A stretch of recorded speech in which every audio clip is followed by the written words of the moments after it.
عزیز طلباء و طالبات، کل ہم نے فیض احمد فیض کی مشہور نظم شیشوں کا مسیحا چند ایک بند کی تشریح کرنے کی ہم نے کوشش کری ہے۔ آئیے آج بقیہ بندوں کی تشریح کرنے کی ہم کوشش کریں گے۔ یہاں شاید ان زروں میں کہیں موتی ہے تمہاری عزت کا، وہ جس سے تمہارے عجز پہ بھی شمشاد قدموں نے رشک کیا۔ اس مال کی دھن میں پھرتے تھے تاجر بھی بہت، رہزن بھی کئی، ہے چور نگر یہاں مفلس کی، گر جاں بچی تو آن گئی۔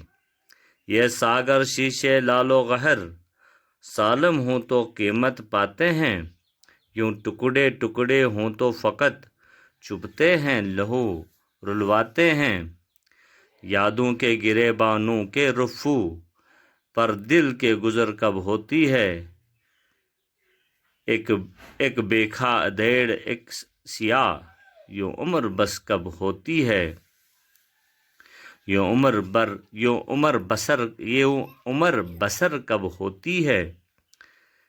اس کارگہے ہستی میں جہاں یہ ساگر شیشے ڈلتے ہیں، ہر شے کا بدل مل سکتا ہے، سب دامن پر ہو سکتے ہیں۔ عزیز طلباء و طالبات، یہ شاید ان ذروں میں کہیں موتی ہے تمہاری عزت کا، وہ جس سے تمہارے عجز پہ بھی شمشاد قدموں نے رشک کیا۔ اس بند میں فیض احمد فیض فرماتے ہیں کہ ٹوٹے ہوئے دل کے ٹکڑوں، ٹوٹے ہوئے خوابوں اور ارمانوں کے ذروں میں عزت اور غیرت کی موتیوں کے ذرے بھی شامل ہیں، جن موتیوں کے باعث تمہاری نرمی، ان کی ساری کے باوجود بھی بڑے بڑے لوگ تم پر اور تمہاری عزت اور غیرت پر رشک کرتے ہیں۔ اس مال کی دھن میں پھرتے تھے تاجر بھی بہت، رہزن بھی کئی، ہے چور نگر یہاں مفلس کی، گر جاں بچی تو آن گئی۔ اس شعر میں، اس بند میں فرماتے ہیں، عزت اور وقار کی قیمتی مال کو حاصل کرنے کے لیے بڑے بڑے لوگ بھی کوشش کرتے ہیں۔ اپنا عزت، اپنی وقار کو برقرار رکھنے کے لیے بڑے بڑے بھی لوگ کوشش کرتے ہیں، اور اس کے لٹیرے بھی بہت برسر پیکار ہیں۔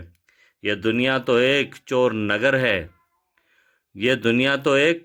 نگر ہے، زندگی کی جدوجہد میں مفلسوں، ناداروں، غریبوں اور ناداروں کی اگر جان بچ بھی جاتی ہے، لیکن ان کی عزت اور وقار جو ہے وہ داؤ پر لگ جاتا ہے۔ یہ ساگر شیشے لال و قہر، سالم ہوں تو قیمت پاتے ہیں، یوں ٹکڑے ٹکڑے ہو تو فقط چبھتے ہیں، لہو رلواتے ہیں۔ اور یہ عزت و آبرو اور تمناؤں اور ارمانوں کے شیشے،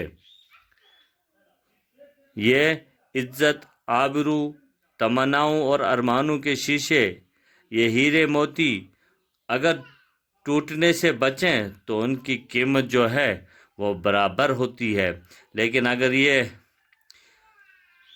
ہیرے موتی اگر یہ ٹوٹ کر ریزہ ریزہ ہو گئے تو پھر بھی یہ ٹکڑے ایسے چبھتے ہیں کہ انسان کو خون کے آنسو رلواتے ہیں۔ یادوں کے گریبانوں کے رفو پر دل کی گزر کب ہوتی ہے، ایک بیکھا ادھیڑ ایک سیاہ، یوں عمر بسر کب ہوتی ہے۔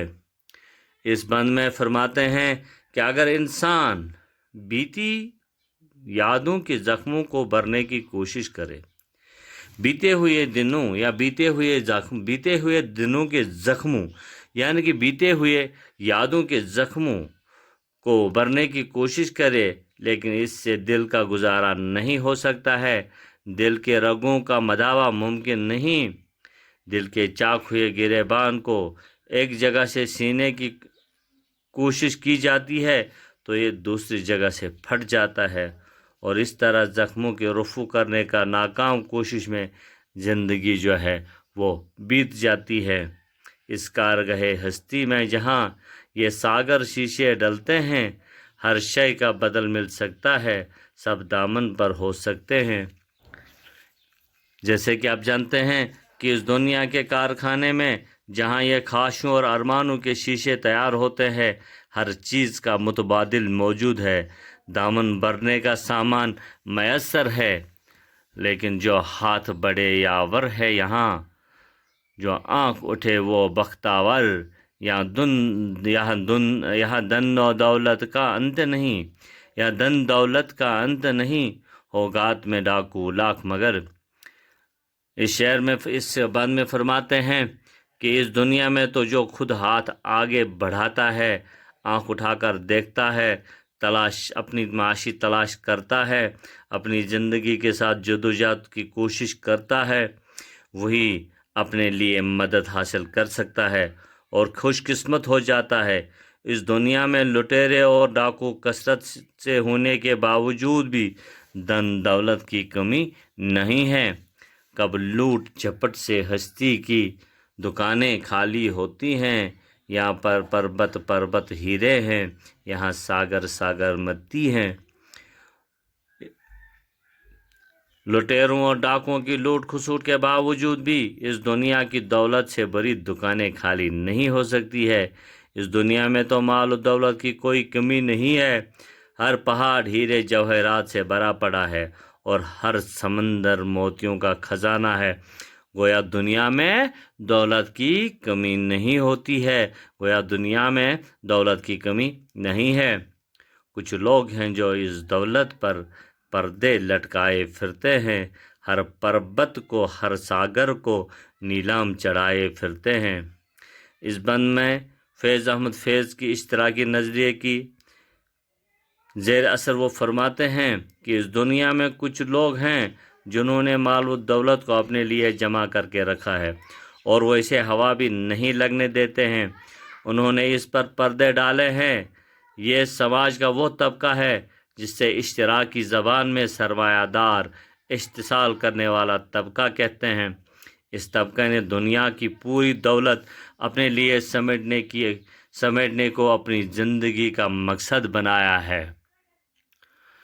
کچھ وہ بھی ہیں جو لڑ بڑھ کر یہ پردے نوچ گراتے ہیں، ہستی کے اٹھائے گیروں کی ہر چال الجھائے جاتے ہیں۔ سماج میں وہ لوگ جن کا استحصال ہو رہا ہے، یعنی کہ غریبی، ناداری، مفلسی، جو امیر لوگ استحصال طبقے ہیں، جو امیر لوگ جو استحصال کرتے ہیں اور پھر برسر پیکار ہیں وہ، اور امیروں کی چھپائی ہوئی دولت کو آپس میں بانٹنے کی کوشش کرتے رہے ہیں۔ یہ سرمایہ دار طبقے کے مکرانہ چالوں کو الجھانے کی جدوجہد میں لگے ہیں۔ یہ بدبی اشتراک کی سوچ کی نشاندہی کرتا ہے۔ ان دونوں میں رن پڑتا ہے نت بستی بستی نگر نگر، ہر بستی گھر کے سینے میں، ہر چلتی راہ کے ماتھے پر۔ امیر غریب دونوں طبقوں کے درمیان اب دنیا کے تقریباً ہر ملک، ہر شہر، ہر گھر میں جنگ جاری ہے۔ زندگی کے راستے میں، ہر راستے میں امیر غریب، سرمایہ دار اور مفلس کے درمیان جنگ ہو رہی ہے۔ اور اگر آپ کو یاد ہوگا، میرے خیال میں یہ انقلابی روس کے بعد پوری دنیا میں پھیلی ہوئی جو امیر اور غریب کی فکر کی طرف اشارہ کرتا ہے، کیونکہ لگ بھگ 1917 عیسوی میں انقلابی روس آیا تو اس وقت جاگیردارانہ نظام جو تھا وہ ختم ہو گیا اور پھر پوری حکومت جو ہے وہ غریبوں کے ہاتھ میں آ گئی تھی۔ یہ کالک برتے پھرتے ہیں، وہ جوت جگاتے رہتے ہیں، یہ آگ لگاتے پھرتے ہیں، وہ آگ بجھاتے پھرتے ہیں۔